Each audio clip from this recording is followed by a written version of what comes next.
that much. Do you need to sit here? So good. No, it's- I'm good, I'm actually gonna go. It was a nice thing.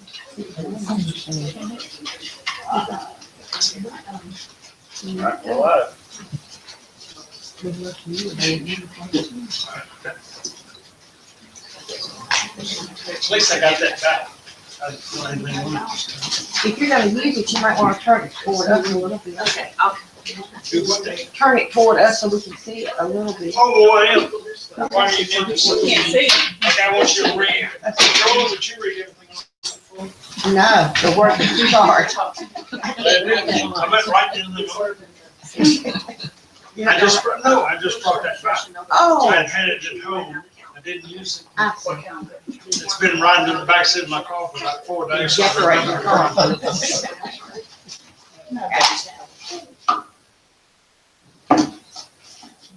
You must use that invisible ink. This is true. That's it. Get on the goods later. Who knows what today's gonna be? It'll probably kill them to let it in. The Giants.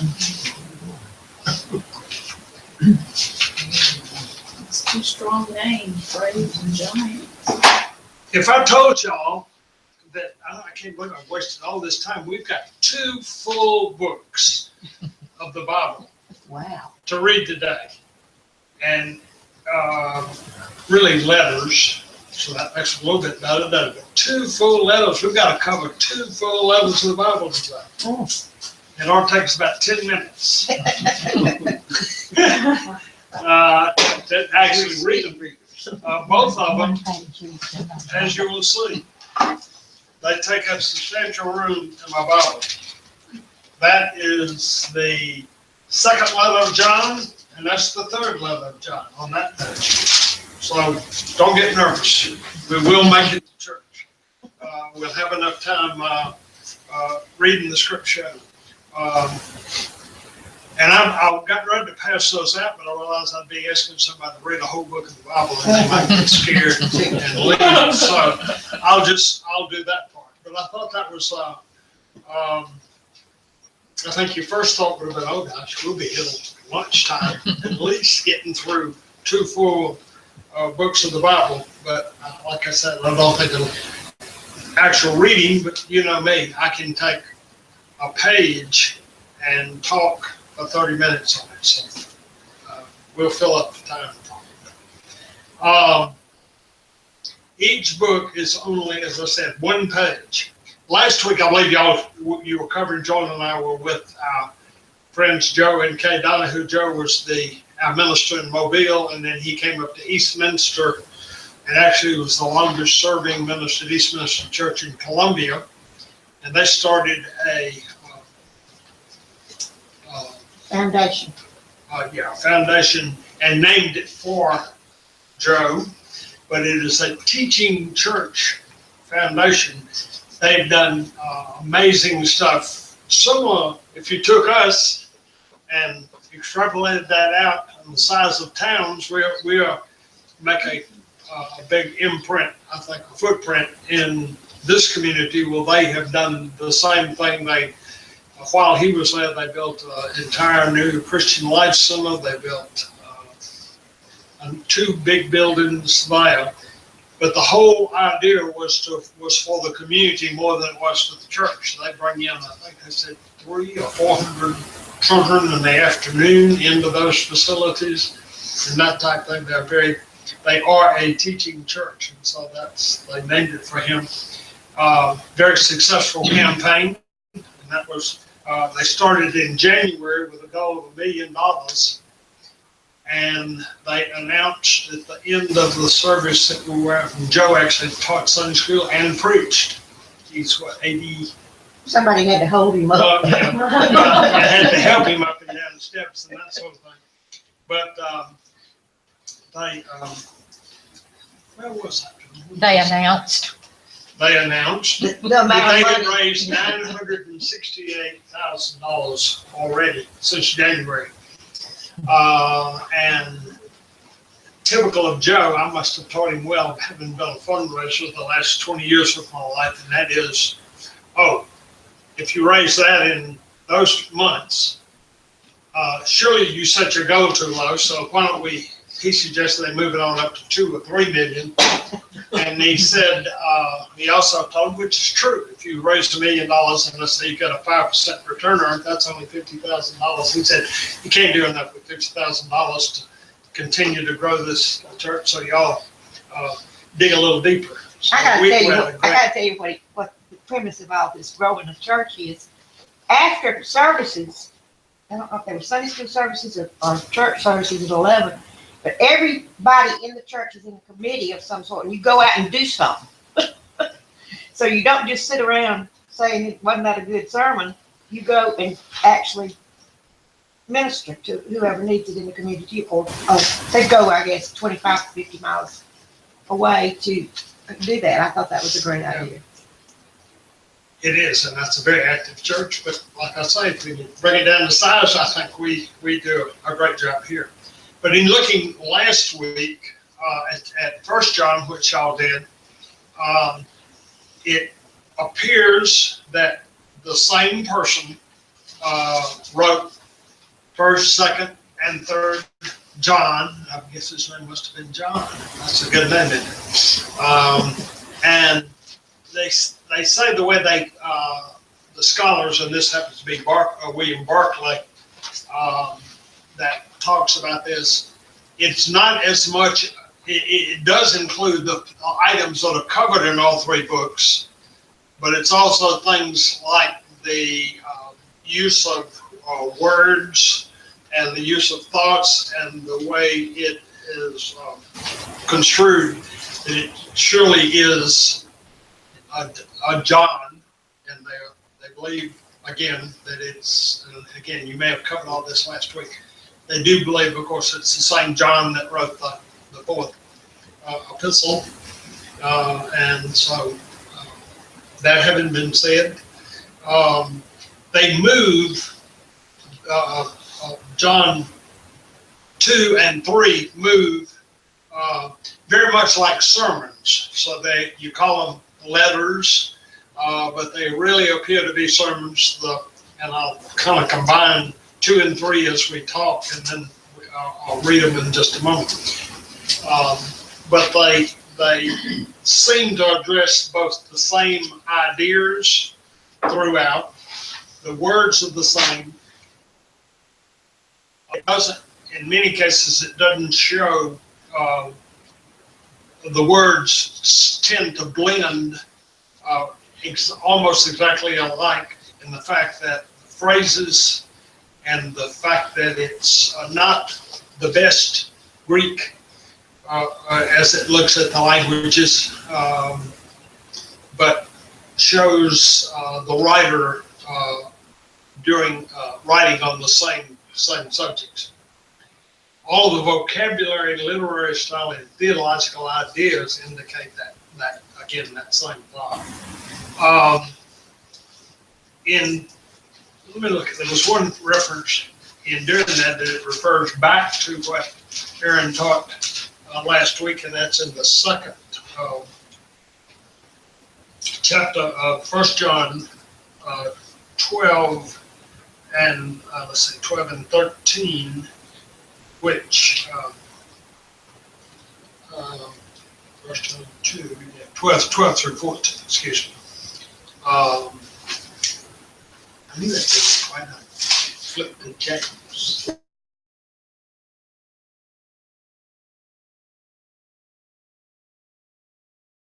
Try again, you little children, because your sins are forgiven for his sake. I am writing to you, fathers, because you know him who is from the beginning. I am writing to you, young men, because you have overcome the evil one. I write to you, children, because you know the Father.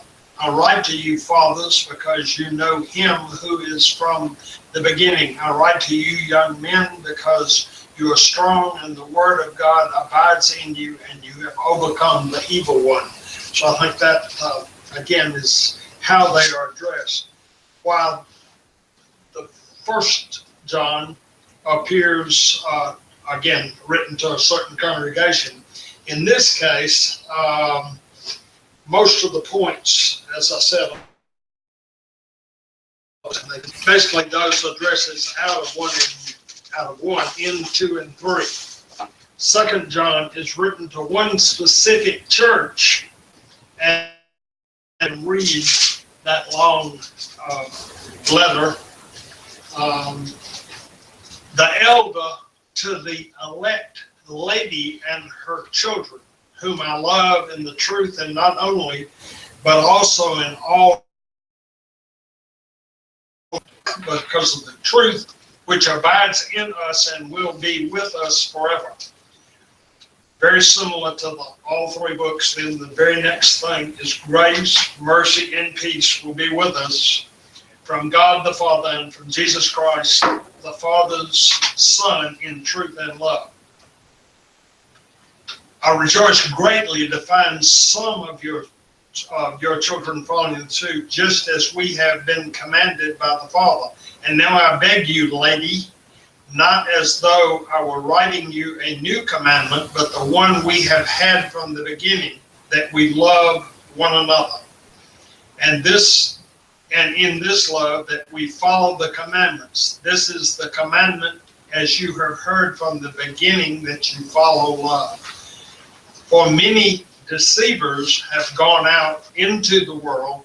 Men will not acknowledge the coming of Jesus Christ in the flesh. So here there was a big discussion going on, and again, it's sort of an underlying, or maybe even the main point of these all 3 letters, is that there were a number of people, Gnostics, we've heard that term and we use those, who agreed that Christ, and we still hear some of these things even today as people try to figure out whether Christ, the people that so-called scholars in many cases, or other denominations and other groups, really try to dig into this, say, okay, we'll agree that Jesus was important. We agree that he was there, but we just are really struggling with this idea of the fact that Christ is actually God. So it gets into the Trinity idea. So look to yourselves that you may not lose what you have worked for, but many may win a full reward. Anyone who goes ahead and does not abide in the doctrine of Christ does not have God. Pretty stern message in these few words, isn't it? Does not have God. He who abides in the doctrine has both the Father and the Son. If anyone comes to you and does not bring the doctrine, do not receive him into your house. Usually we hear the word about hospitality and bringing people in and that sort of thing. Pretty stern words here, as written to the elect lady and her children. We'll talk about that phrase in just in a minute. If anyone comes, I read that. I'll read it again. If anyone comes to you and does not bring this doctrine, do not receive him into your house. For he who greets him shares his wicked work. Though I have much, and again, you'll hear this phrase again, though I have much to write to you, I would rather not use paper and ink, but I hope to come to see you and to talk with you face to face, so that our joy may be complete. The children of your elect sister greet you. Let's get to that word sister, because that does sound like he is writing to a particular person, but it's pretty clear. And this person that's writing, John, comes through as the elder. 2 John begins the elder to the elect, the lady and her children. 3 John begins the elder to the beloved Gaius. It is the last degree unlikely that the elder is an official or ecclesiastical title, but instead that word elder is probably someone attached to a single congregation, and this very similar to the way we are governed. Elder is an official of one congregation whose jurisdiction does not extend outside that congregation, whereas the writer of these letters certainly assumes that he has a right to speak and that his word will carry weight with congregations where he is not actually present. He speaks as one whose authority goes out to the church at large. See if you recognize this word.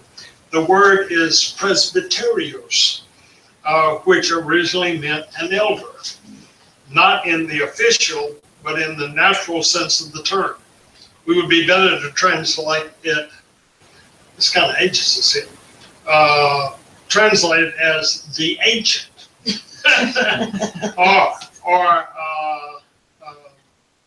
or the aged, for it is not from an ecclesiastical position, but from an age and personal qualities the writer of these letters draws their authority. In fact, we know that in Ephesus there was an aged John who held a very special position. In those days in the early church, there was a churchman named Papias who lived from AD 70 to 146 and had a passion for collecting information, laying hands in the early days of the church, a great scholar. Eusebius dismisses him as a man of very limited intelligence. I took that, not to mean me, of course. Might have been. But he does transmit to us some very important information. And it goes on to say he later, that particular John later became a bishop of Hierapolis and a close connection with Ephesus. So there's still that balance and bouncing back and forth as to the authorship is pretty clear.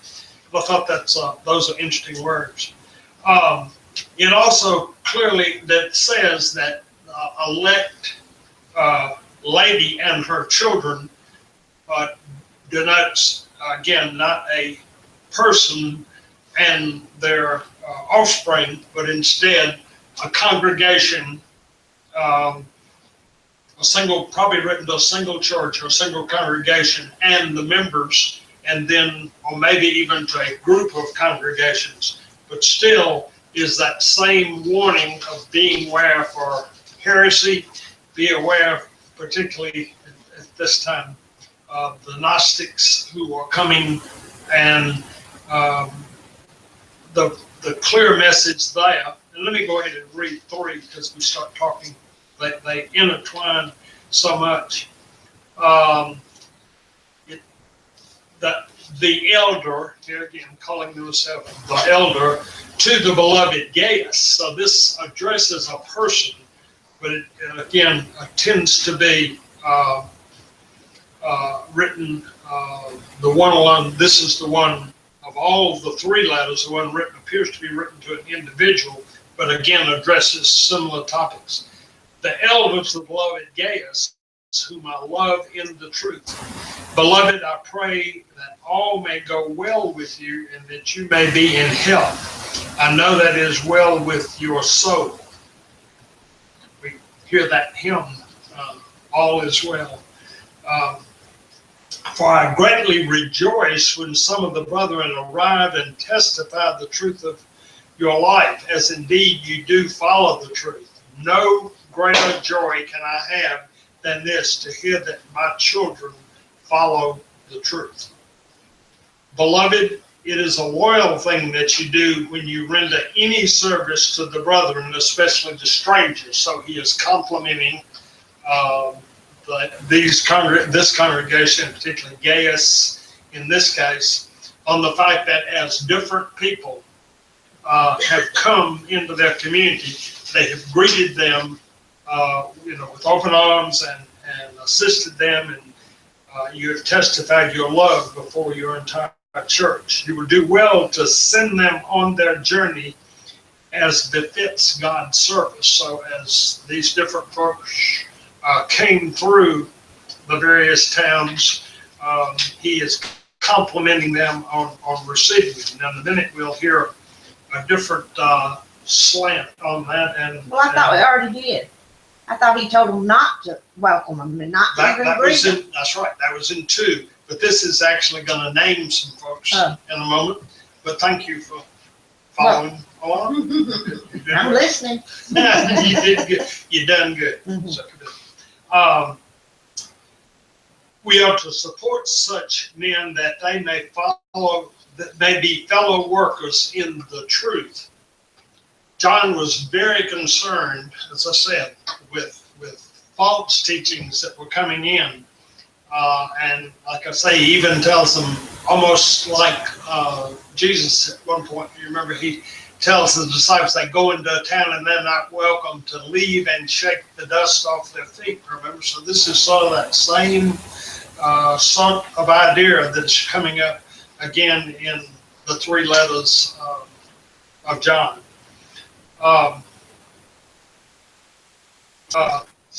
Let's see. You will do well to send them on the journey. This befits God's service. For they have set out sake and have accepted nothing from the brethren of the heathen. Excuse me. So we ought to support such men that they may follow workers in the truth. I'm just going to call this next name just D. It's one of those diadophorus. When I mention D, we'll know who we're talking about. I have written something to the church, but who likes to put himself first, does not acknowledge my authority.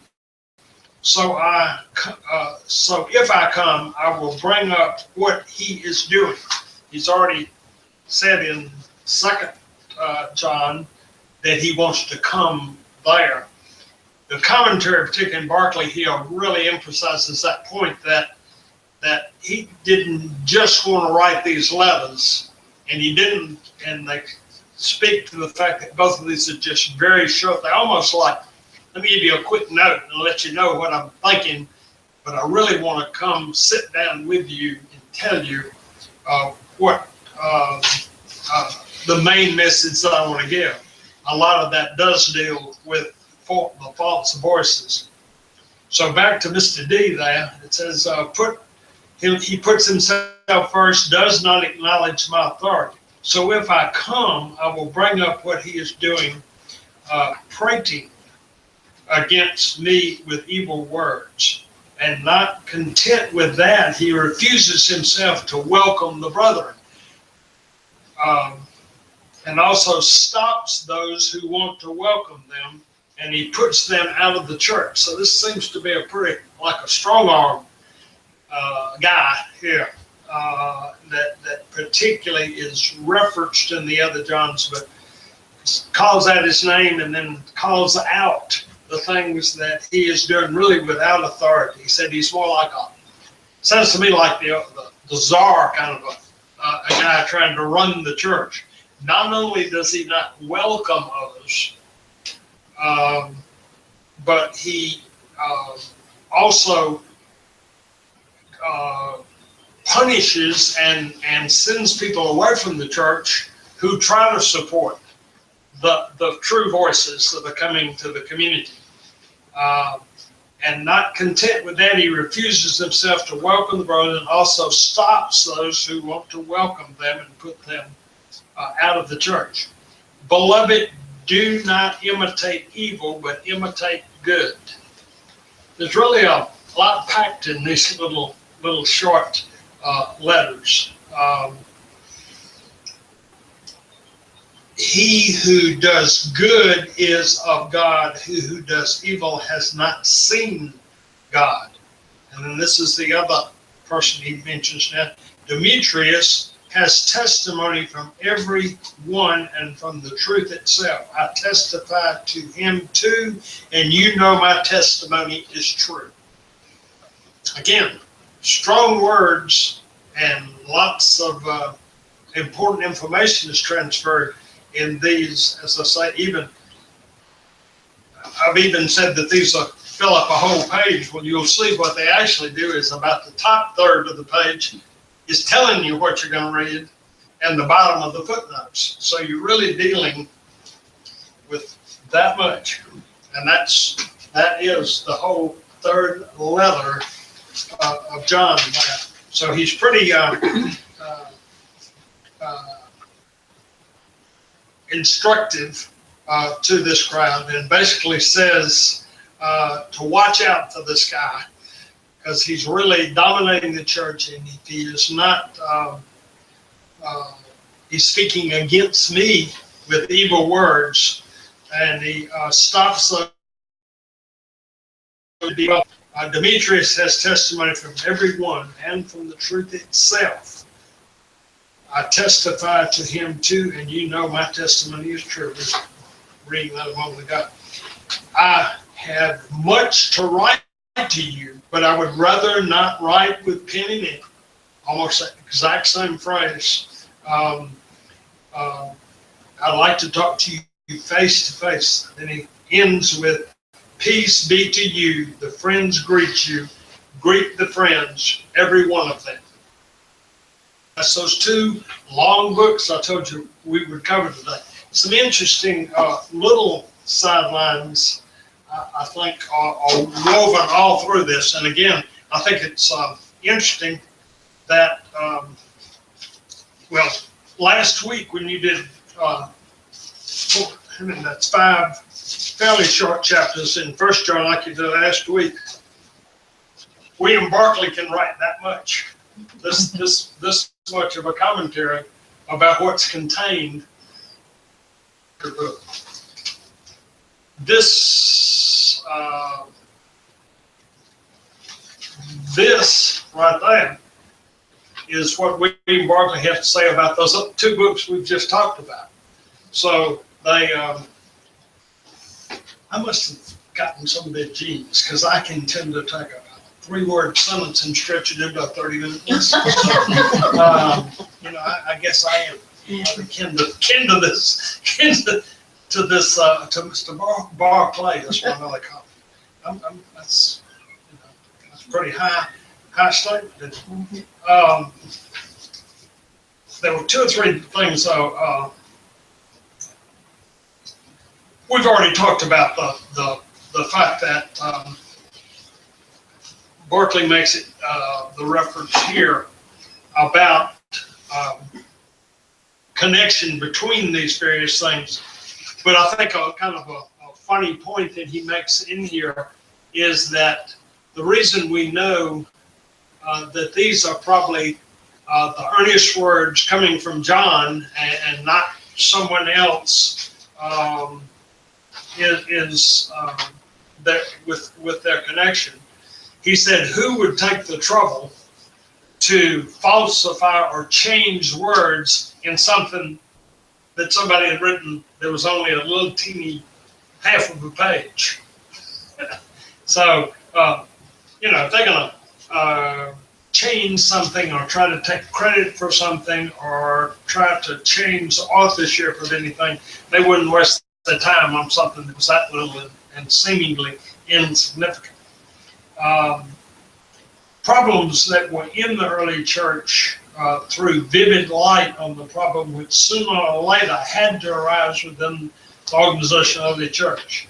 See if we can reconstruct the situation which lies behind it. It's clear that John, the aged, regards himself as having a right to act as a guide and counselor and to administer warnings and rebukes to the churches whose members he considers his children.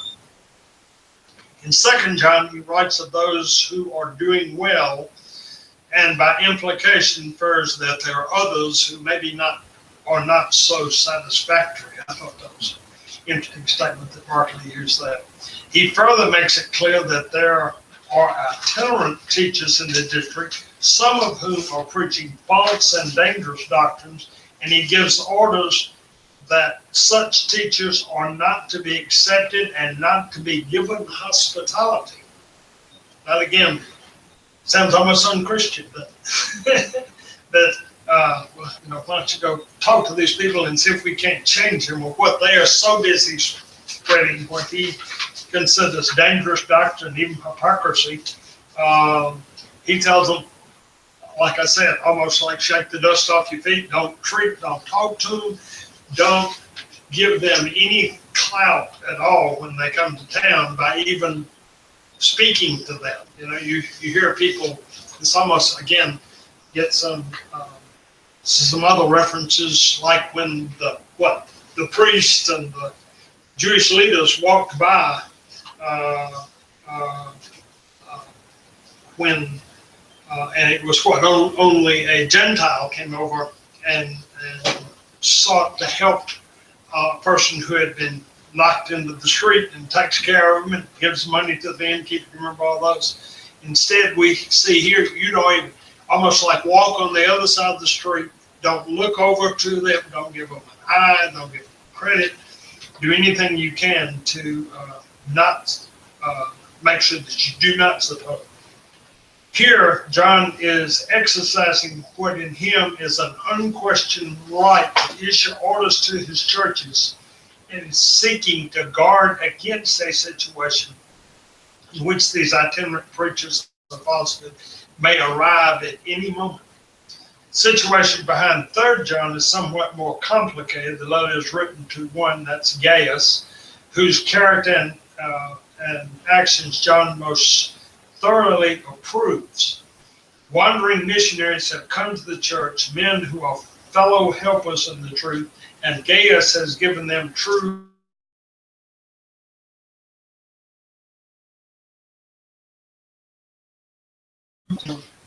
when you get into the 3rd book as well.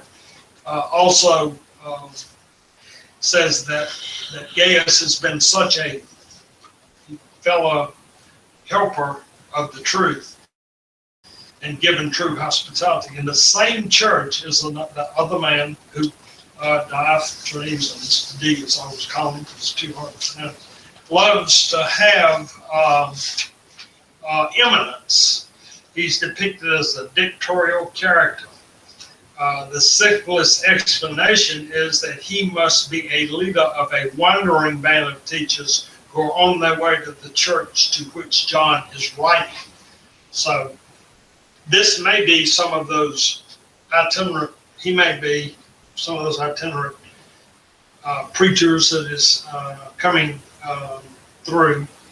And hopefully Demetrius is instead speaking the truth, but trying to fight this other guy. The early days of the church, there seemed to be 3 different types of ministers or ministries going on, according to Barclay. Unique and above all others stood first the apostles, those who had accompanied Jesus, been witnesses to the resurrection. They were the undisputed leaders of the church. Their writ ran throughout the whole church and any country, and in any congregation, their ministry was supreme. The second group are considered to be the prophets. They were not attached to any one congregation. They were wandering preachers going where the Spirit moved them and giving to men the message which the Spirit of God gave to them. So you've got, again, people, this is very much, as John does, try to show what authority about what understanding they've come to in order to transfer this knowledge. So this is really the growth as the church is growing. I thought that was an interesting point that they talked about. The third group are considered the elders. During their first missionary journey, part of the work of Paul and Barnabas was to ordain elders in all of the local churches, which they founded. The elders were the officials of the settled community. So these were not the wandering theologians, but instead these are the people within the various congregations. And they did not move or have authority outside of it. It is clear that they were the backbone of the organization of the early church. So while these other folks, like the visiting apostles and the visiting disciples and prophets that came through, but it really points to the what an important, almost like keystone, these elders were of the early churches. They did the routine work, and the solidarity of the congregation depended on them. The problem, and then Barclay gets back into, which we've again see related in all of these books of John, I think, and that is that you really had to, as these wandering preachers came through town, put up their tents and tried to teach, you really had, he's really encouraging these congregations and the elders who were sort of, as I say, the keystone, main workers of the church. And not so much put these people through a strainer, see what comes out and see if it indeed is the true word.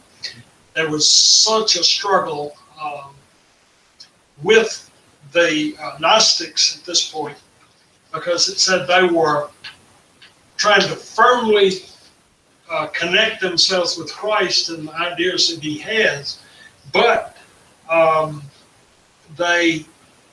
since they were not accepting the full God portion of Jesus and the fact that he came, that he lived as a human and experienced things that we did, but they did not want to acknowledge that he was indeed part of the Trinity. The Trinity was not, that maybe word was not the right one, but he was not part of God, that it was not sent by God, nor did he return to God, and that kind of thing. They even proclaimed his resurrection, but still didn't want to connect him to God.